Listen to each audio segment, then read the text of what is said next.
വന്ദനെ ഇങ്ങോട്ട് അയക്കുകയാണെന്ന് SMC നായർ വിളിച്ച് പറഞ്ഞിരുന്നു. രാജീവ് മേനോന്റെ വക്കീല് എന്റെ നല്ല സുഹൃത്താണ്. ഞങ്ങൾ ലോ കോളേജിൽ ഒരുമിച്ച് പഠിച്ചതാ. വന്ദനെ കുറിച്ച് പറഞ്ഞപ്പോൾ വന്ദനയുടെ പൂർവ്വചരിത്രവും പറഞ്ഞു. രാജീവ് സാറിന്റെ ഭാര്യ ആകേണ്ടവളായിരുന്നു വന്ദന, അല്ലേ? അത് യാഥാർത്ഥ്യമായിരുന്നെങ്കിൽ ഇപ്പൊ വന്ദനയുമായിട്ടൊരു മീറ്റിങ്ങിന് ഞാൻ മണിക്കൂറുകളോളം കാത്തിരിക്കേണ്ടി വരുമായിരുന്നു. അങ്ങനെയുള്ള വന്ദനയ്ക്ക് ഇന്ന് എന്നെ കാണാൻ സുഹൃത്തായ വക്കീലിന്റെ ശുപാർശയും വേണ്ടി വന്നു. എന്താ കാലമല്ലേ? വിധിയുടെ ത്രാസ് ഉയർന്നും താഴ്ന്നുമൊക്കെ ആര് കണ്ടു എന്ന് കവി പാടിയത് എത്ര ശരിയാ. സോറി, വിഷമിക്കാൻ പറഞ്ഞതല്ല. നമുക്ക് വിഷയത്തിലേക്ക് കിടക്കാം. ഒരു വക്കീലിന്റെ അസിസ്റ്റന്റ് ആവാനുള്ള നിയമപരമായ യോഗ്യതയും പരിജ്ഞാനവും ഒന്നും വന്ദനയ്ക്കില്ലെന്ന് എനിക്കറിയാം. പക്ഷേ SMC നായർ പറഞ്ഞുകൊണ്ട് വന്ദനയ്ക്ക് ജോലി തരാം. ഇത് എന്റെ ഔദാര്യമൊന്നുമല്ല. വന്ദനയുടെ എഫിഷ്യൻസിയെ കുറിച്ച് വക്കീല് പറഞ്ഞു.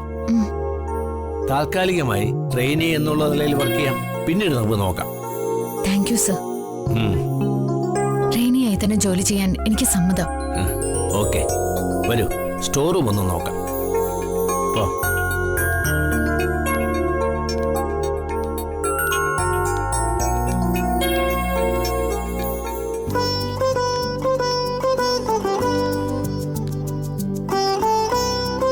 എല്ലാം പൊടി പിടിച്ച് വികൃതമായിരിക്കുകയാണ്. ഇതിന്റെ ഇടയിൽ നിന്ന് 309/23 417/22 എന്നീ ഫയലുകൾ കണ്ടെത്തി കൊണ്ടുവന്ന് എനിക്ക് തരണം. ശരി sir.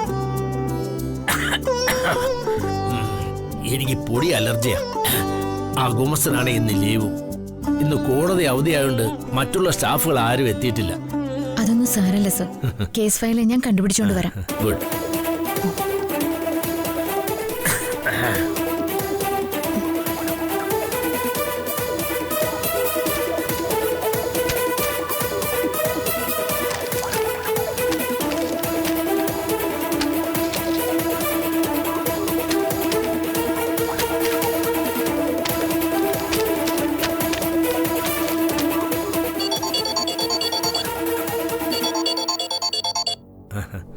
Hello Vikram sir, good morning.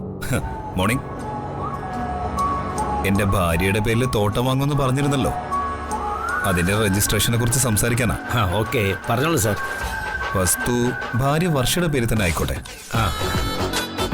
പക്ഷെ അതിൽ നടക്കുന്ന എല്ലാ ഏർപ്പാടുകളുടെയും ഫുൾ കൺട്രോളിംഗ് അതോറിറ്റി ഞാൻ തന്നെ ആയിരിക്കണം. പ്രത്യക്ഷത്തിൽ ആർക്കും അത് മനസ്സിലാവാനും പാടില്ല.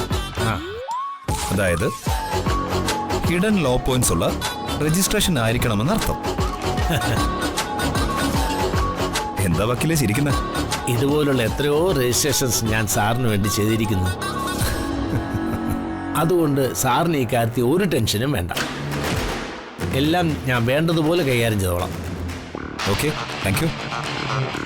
അല്ല സാർ, നമ്മൾ തമ്മിലുള്ളൊരു സൗഹൃദം വെച്ചിട്ട് ഒരു പ്രത്യേക കാര്യം കൂടി. ഹണിമൂൺ ട്രിപ്പിന് എവിടാ പോകുന്നത്? അമേരിക്ക, സ്വിറ്റ്സർലാൻഡ്, ന്യൂയോർക്ക്, എവിടേക്കാണ് പ്ലാൻ ചെയ്തിരിക്കുന്നത്? ഒന്നും പ്ലാൻ ചെയ്തിട്ടില്ല. എന്താ വക്കീലിന് വല്ല ചോയ്സും ഉണ്ടോ? അയ്യോ, നമ്മളൊക്കെ സാറിന്റെ ലോകപര്യത്തിന് മുന്നിൽ ഞാനൊന്നും അല്ലല്ലോ. പുതിയ കമ്പനി തുടങ്ങുന്ന തിരക്കായതുകൊണ്ട് ലോങ് ട്രിപ്പ് ഒന്നും പ്ലാൻ ചെയ്തിട്ടില്ല. ബിസിനസിന് കോട്ടം വരാത്ത രീതിയിൽ ഒരു സിമ്പിൾ ജേർണി, അത്രേ ഉള്ളൂ. ഞാൻ വിളിക്കാം. Okay sir.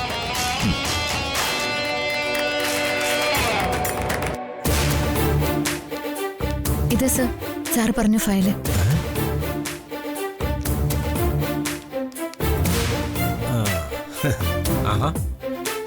ഇത്ര പെട്ടെന്ന് കണ്ടുപിടിച്ചോ? എന്തായാലും ആദ്യ പരീക്ഷണത്തിൽ വന്ദന പാസ്സായി കഴിഞ്ഞു. Thank you sir. ഇതുപോലെ ജാമ്പവാൻ കാലത്തുള്ള ഫയലുകൾ സൂക്ഷിക്കുന്ന സ്റ്റോറും വേറെ ഉണ്ട്. അവിടെയും പോയി ഫയലുകൾ കണ്ടുപിടിക്കേണ്ട ആവശ്യം വരും. പൊടിശല്യം കുറെ അനുഭവിക്കണം. ഡസ്റ്റ് അലർജി ഒന്നുമില്ലല്ലോ? പ്രശ്നമില്ല സർ, ഞാൻ മാസ്ക് ഉപയോഗിച്ചോളാം. ഓക്കെ. അല്ലെങ്കിലും വക്കീലിന്റെ അസിസ്റ്റന്റ് ആവുമ്പോൾ മാസ്ക് ധരിച്ചില്ലെങ്കിലും മാസ്ക് ധരിച്ച റിസൾട്ട് ഉണ്ടാവും ഓരോ ചലനങ്ങളിലും. ഓക്കെ. ചിലപ്പോ വന്ദന കള്ളത്തരത്തിന്റെ മുഖം മൂടിയൊക്കെ അണിയേണ്ടി വരും. ഗാന്ധിജി പറഞ്ഞിട്ടുണ്ട്, A lawyers profession is A liars profession എന്ന്. വക്കീലിന്റെ ജോലി കള്ളത്തരത്തിന്റെ ജോലിയാണെന്ന്.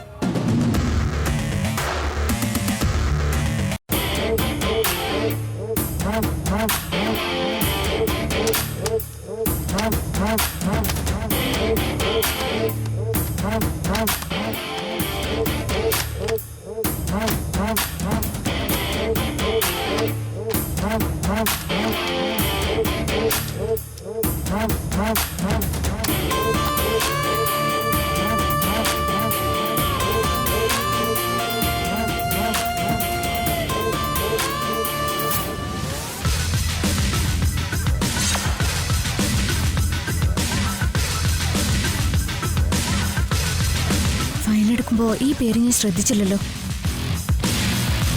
വക്കീലിന്റെ ക്ലയന്റ് ആണല്ലേ വിക്രം? വിക്രമിന്റെ കമ്പനിയിലെ ബിസിനസ്സുകളെ സംബന്ധിക്കുന്ന ഫയലുകൾ. കൂട്ടും ക്രിമിനലാണ് വിക്രം. മരുന്ന് കമ്പനിയുടെ മറവിൽ നടക്കുന്നത് മറ്റെന്തോ മാരകമായ സാമൂഹ്യ വിരുദ്ധ പ്രവർത്തനങ്ങളായിരിക്കും. ആ കോട്ടയില ഭാവന്റെ വർഷങ്ങളാകപ്പെട്ടിരിക്കുന്നത്.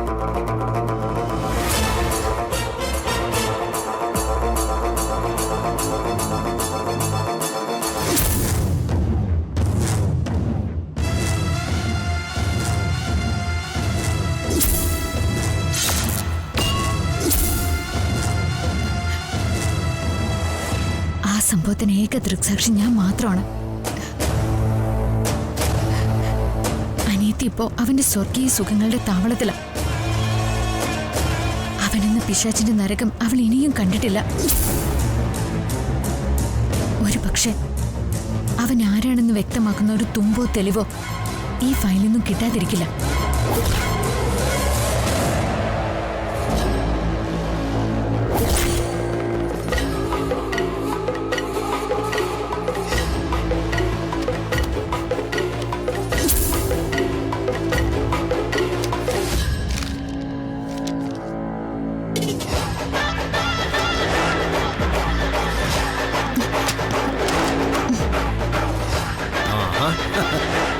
ഇതിപ്പോ എന്റെ സ്റ്റോർ റൂം തന്നെയാണോ സംശയം.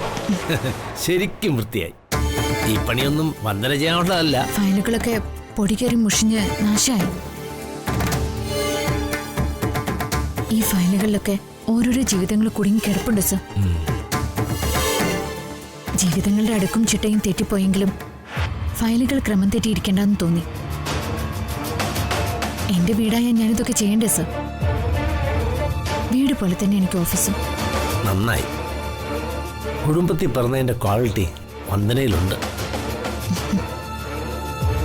വെറുതെ അല്ല രാജീവ് സാറ് ഭാര്യയാക്കാൻ സെലക്ട് ചെയ്തത്.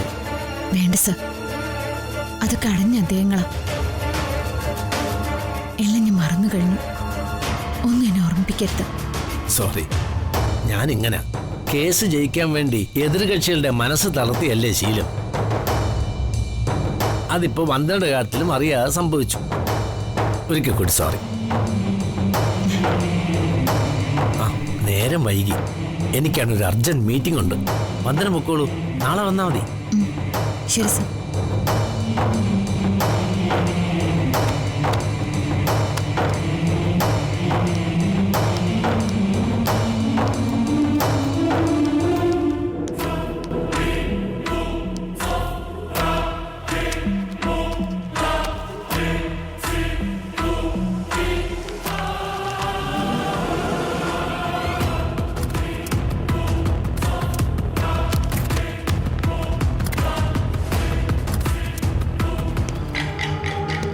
വന്ദന അവള് ഭാഗ്യമുള്ള പെണ്ണ.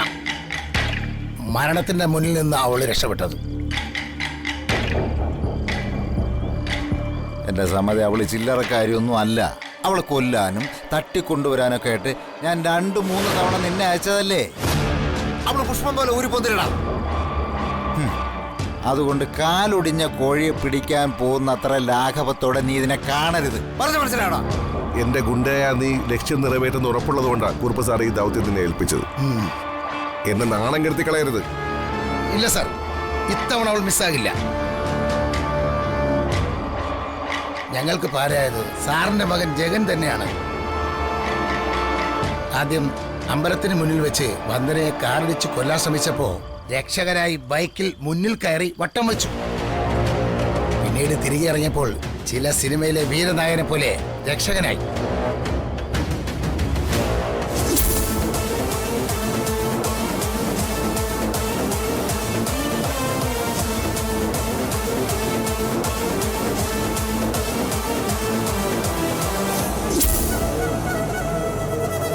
ഒടുവിൽ ഞങ്ങളുടെ താവളത്തിൽ വന്ന് ഞങ്ങളെ തല്ലിച്ചതച്ചു. അതുപോലെ ഇനി ജഗൻ അലമ്പുണ്ടാക്കാൻ വന്നാൽ ചിലപ്പോ പണി പാളും. ജഗൻ അങ്ങനെ വരുന്നെങ്കിൽ തല്ലിച്ചതച്ചേക്കണം. എടാ, അടി ചെയ്യുന്ന ഉപകാരം ആരോ അണ്ണൻ തമ്പി അയാള് ചെയ്യില്ല എന്നാണ് ചൊല്ല്. പിന്നെ സാറിന്റെ ആ ഫ്രണ്ട് സെലിബ്രിറ്റി ഉണ്ടല്ലോ, ആ സിനിമ നടൻ, അടിച്ചു കയറി വാ, അയാളും അവളുടെ രക്ഷകനായി വന്നു.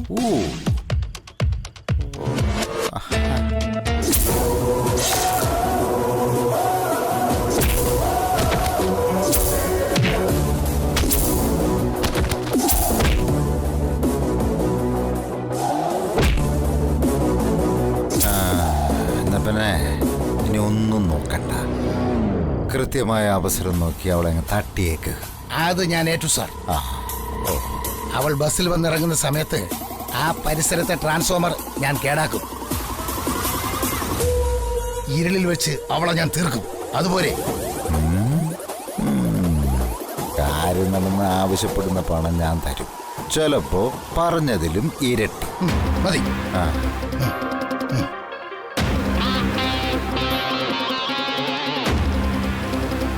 സാറേ, ഇവൻ വീറും വാശിയുള്ളവരാണ്, പകയും. അത് പറ. അതുകൊണ്ട് കാര്യം നടന്നിരിക്കും. എന്നാ സെക്രട്ടറിക്കും ഉണ്ടാവും അതിന്റെ ചില നേട്ടങ്ങളൊക്കെ.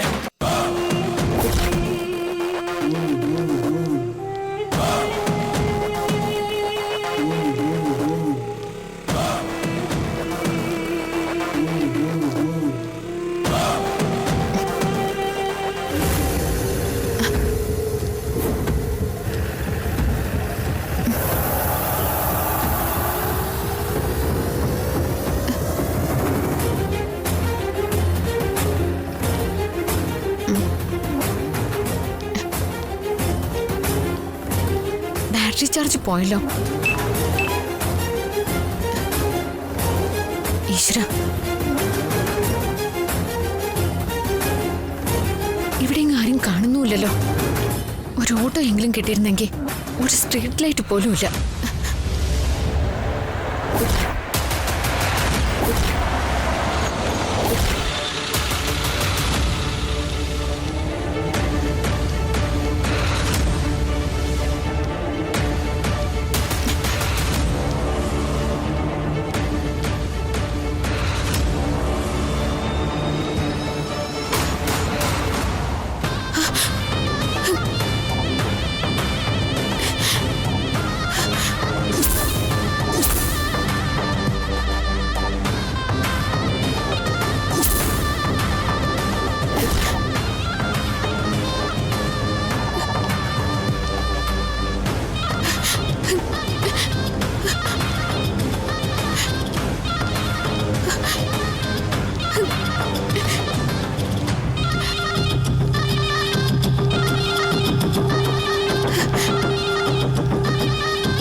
നാശം.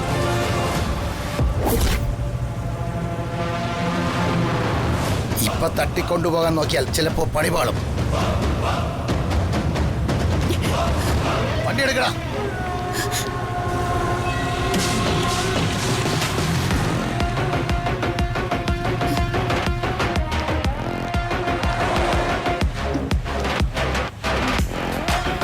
ഏയ് പേടിക്കണ്ട, വെളിച്ചവുമായിട്ട് ഞാനുണ്ട് കൂടെ. ഇതൊക്കെ നിങ്ങൾ ഒപ്പിച്ച പണിയാണോ? ഏത്? ഈ കറണ്ട് കേട്ടോ? ഏയ്, ഇത് ദൈവമായിട്ട് എനിക്ക് തന്നൊരു ഗോൾഡൻ ചാൻസാ. എന്താ? ഈ പവർ ഫെയിലിയറും ഇരുട്ടും ഇതുവഴി വന്ദന വരാനും ഈ ബൈക്കുമായി ഞാൻ വരാനും വലിയ ത്യാഗമൊന്നും വേണ്ട. വെളിച്ചം കാണിക്കുന്നവനെ വെറുക്കാം, വെളിച്ചത്തെ വെറുക്കാൻ പാടില്ല. ആ, തെറ്റിദ്ധരിക്കണ്ട. ദേ, എന്റെ ബൈക്കിൽ കയറിയാൽ വേഗം ഞാൻ വീട്ടിലെത്തിക്കാം. അയ്യടാ, മോഹമൊക്കെ കൊള്ളാം. മോഹം ഇതിനു മുമ്പ് നടന്നിട്ടുണ്ട്. പക്ഷെ ഇപ്പൊ പറഞ്ഞത് ആ മോഹം ഉള്ളിൽ വെച്ചല്ല. കൂറ്റിരുട്ട്, റോഡിലാണെങ്കിൽ ഒരല്പം പോലും വെളിച്ചമില്ല. ആ, രാത്രി വല്ല എഴുജന്തുക്കളുടെയോ വല്ല തെരുനായ്ക്കളുടെയോ ഒന്നും ശല്യം ഉണ്ടാകാൻ പാടില്ല. ദേ, ബൈക്കിൽ കയറിയാ ഞാൻ ശരവേഗത്തിൽ വണ്ടി വീട്ടിലെത്തിക്കാം. അയ്യോ, സഹായിക്കണ്ടേ? ആ, വേണ്ടെങ്കിൽ വേണ്ട. പക്ഷേ വന്ദനയ്ക്ക് വെളിച്ചമായി എന്നും എപ്പോഴും ഞാൻ കൂടെ തന്നെ ഉണ്ടാവും. വേണ്ട, ഒന്നും വേണ്ട. എനിക്ക് ഇതൊന്നും കേൾക്കാനും താല്പര്യമില്ല. കേൾക്കണം. ഈ ജഗനൊന്ന് വിരൽ ഞൊടിച്ചാൽ ഒരു 100 പെണ്ണുങ്ങളെങ്കിലും ക്യൂ നിൽക്കും. പിന്നെ എന്താ ഞൊടിക്കാത്തത്? ആ കൂട്ടത്തില് വന്ദന കാണില്ലല്ലോ, അതുകൊണ്ടാ. അയ്യോ, ചളു അടിക്കാതെ ഇവിടെ നിന്ന് പോവാൻ നോക്ക്. പോകുന്ന വഴിയാ. ആ, അപ്പോഴാ എന്റെ ഹാർട്ടിനെ കണ്ടത്. ആ, ഇനി ഏതായാലും വീട് വരെ എത്തിച്ചിട്ടേ ഞാൻ പോവും. ഇരുട്ടത്ത് കൂട്ടായിട്ട് വന്നിട്ട് പോലും ഈ കണ്ണുകളിൽ ഒരു തരി സ്നേഹം പോലും കാണുന്നില്ലല്ലോ. കൂട്ടായി വരുന്നത് മറ്റൊരു ആപത്താണെന്ന തിരിച്ചറിവ് ഇപ്പോഴും ഉണ്ട്.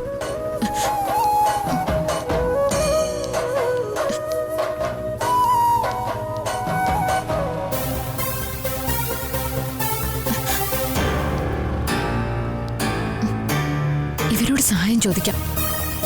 അങ്ങനെയെങ്കിലും ഇയാളൊന്ന് ഒഴിവാക്കാലോ.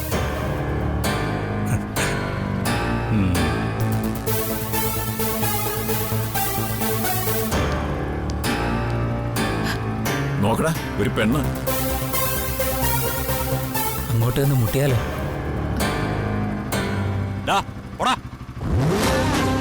അമ്മയും പെങ്ങന്മാരും തിരിച്ചറിയാത്തവന്മാര്.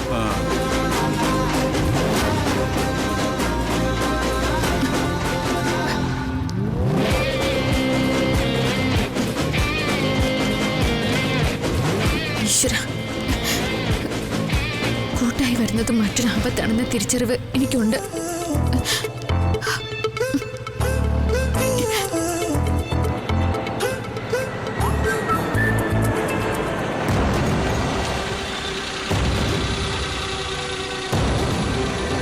ജഗനൊരു വിലങ്ങുതടിയാണല്ലോ. കുറുപ്പ് സാറ് പറഞ്ഞത് മകനാണെന്ന് നോക്കണ്ട, ശരീരം വേദനിക്കുന്ന രീതിയിൽ കൈകാര്യം ചെയ്യാനല്ലേ. കുറുപ്പ് സാറിന് അതൊക്കെ പറയാം. അന്ന് കിട്ടിയതിന്റെ വേദന ഇപ്പോഴും മാറിയിട്ടില്ല. അത് ഓർക്കുമ്പോഴാ ഒരു പേടി. കുറുപ്പ് സാറിനോട് എന്തു പറയും? അതെന്തെങ്കിലും കള്ളം പറയാൻ? കള്ളങ്ങാണോ പഞ്ഞം?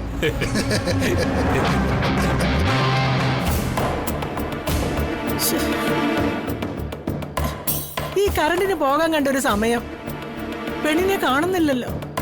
പേടിയാവുന്ന മുത്തശ്ശി, നല്ല ഇരുട്ട്, കറണ്ടും ഇല്ല, വന്ദനമ്മയെ കാണാനും ഇല്ല. അവൾ ഇപ്പോഴിങ്ങെത്തും, മോള് പേടിക്കാതെ.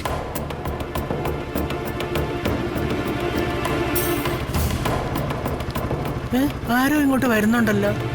എനിക്ക് പേടിയാവുന്നു. ഓ, പേടിക്കണ്ടെന്നേ. ആ, വന്ദനയാണല്ലോ. ഹായ് വന്ദനമ്മ.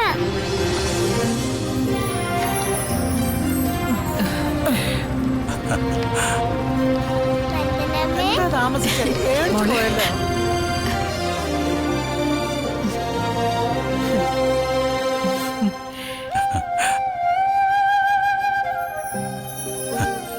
അങ്കിൾ വാ ജഗൻ അങ്കിൾ നീ നമ്മള് chocolate. Thank you uncle. Welcome. ആ മോളെ, ഈ ചോക്ലേറ്റ് കണ്ടപ്പോഴേ വന്ദനാമ്മയ്ക്ക് കൊതിയാവുന്നുണ്ട്. പെട്ടെന്ന് കഴിച്ചു, ഇല്ലെങ്കിൽ അമ്മ തട്ടിപ്പറിച്ചോണ്ട് പോവും.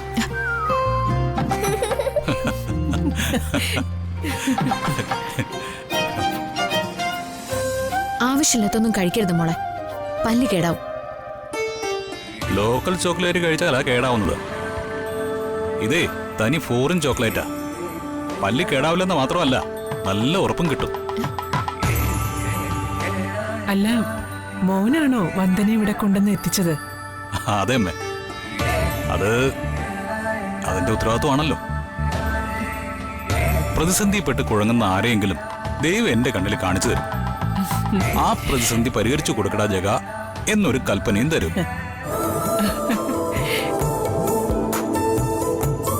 സ്ട്രീറ്റ് ലൈറ്റ് ഇല്ലാത്തതുകൊണ്ട് വെട്ടവുമില്ല, ഒരു ഓട്ടോ പോലും കിട്ടാനുമില്ല. അങ്ങനെ വന്ദന കുഴഞ്ഞു നിൽക്കുമ്പോഴാ അതുവഴി ബൈക്കിൽ എന്റെ വരും. ആ വന്ദന നടക്കുന്ന വഴിയെ ഹെഡ്ലൈറ്റും തെളിയിച്ചുകൊണ്ട് ഒച്ചെഴുന്ന സ്ലോ മോഡിൽ ഞാനും വന്നു. ഈ പ്രകാശം പരത്തുന്ന ദൈവദൂതനെ പോലെ. അതേതായാലും നന്നായി.